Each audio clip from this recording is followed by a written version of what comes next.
And if you don't handle it with compassion, your production is going to slowly fall apart. I reacted very poorly, and that's how you run out of money. If you're making short films, every one of them is showing you a mistake you can't take into a feature. These are my 5 biggest lessons so you don't make the same mistakes I did.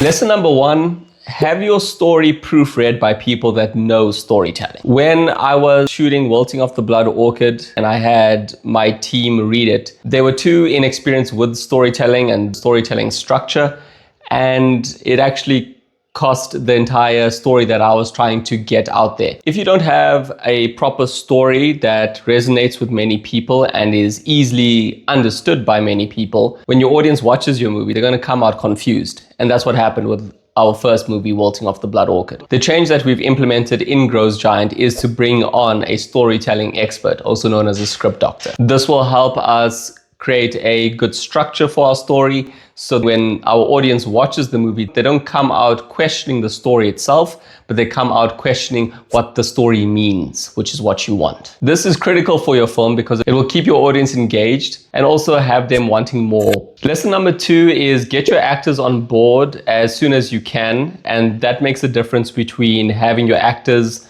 become the characters compared to them just acting out the roles. If you bring your actors on very late and they're just reciting lines in your movie will fall very flat and it actually won't be believable. If your story isn't believable, then you are not bringing your audience into the world that you're trying to create, and then your product isn't sellable. With Grows Giant, I'm going to bring actors in as early as possible.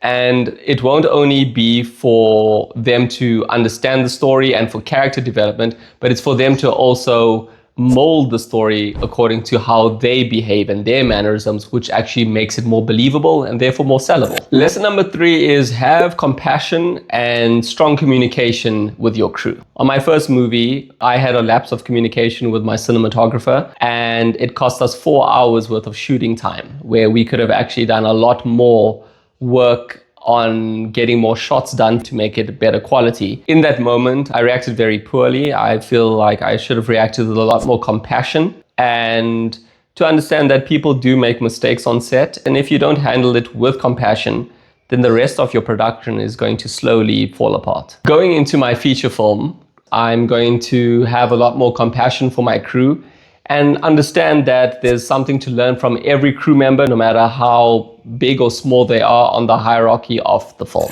Lesson number 4 is film finance and documentation is the most important thing when making your movie. Our financing for our short films was all over the place. We didn't document all of the expenses.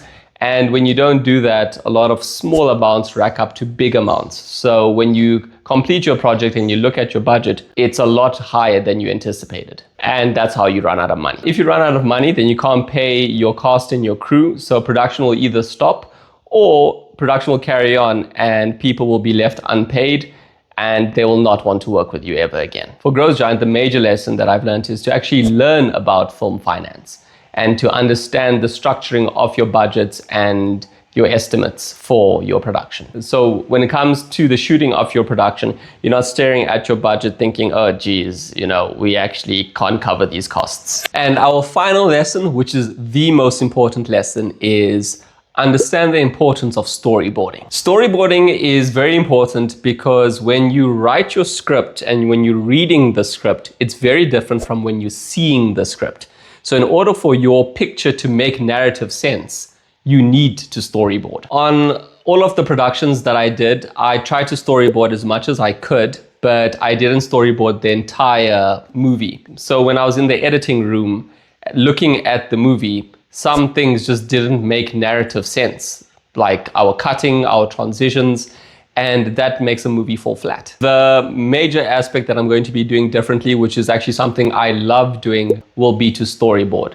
Have your entire film up in front of you so you can actually watch your film before you even shoot it. These lessons came with every mistake, every rushed decision, and every time I thought I knew more than I did. If you're a fellow filmmaker, share the lessons that you've learned in the comments so we can all learn from each other.